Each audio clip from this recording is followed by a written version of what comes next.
கிறிஸ்துவுக்குள் பிரியமான அன்பு சகோதர சகோதரிகளுக்கு இன்று 23ஆம் தேதி வியாழக்கிழமை உங்களுக்கும் உங்களுடைய குடும்பத்திற்கும் உங்கள் பிள்ளைகளுக்கும் கர்த்தருடைய ஜீவ வார்த்தை.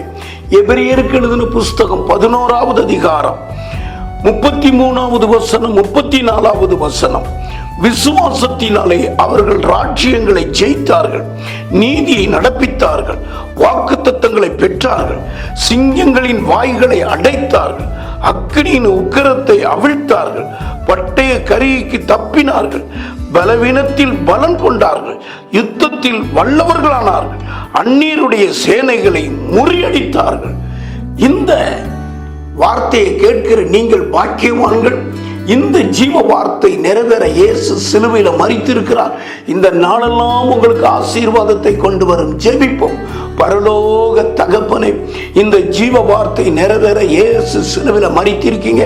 கேட்கிற உடைய பிள்ளைகளுக்கு இந்த வசனம் நிறைவேறி ஆசீர்வாதமாயிருப்பார்களாக. இயேசுவின் மூலம் ஜெபிக்கிறேன் பிதாவே, ஆமென்.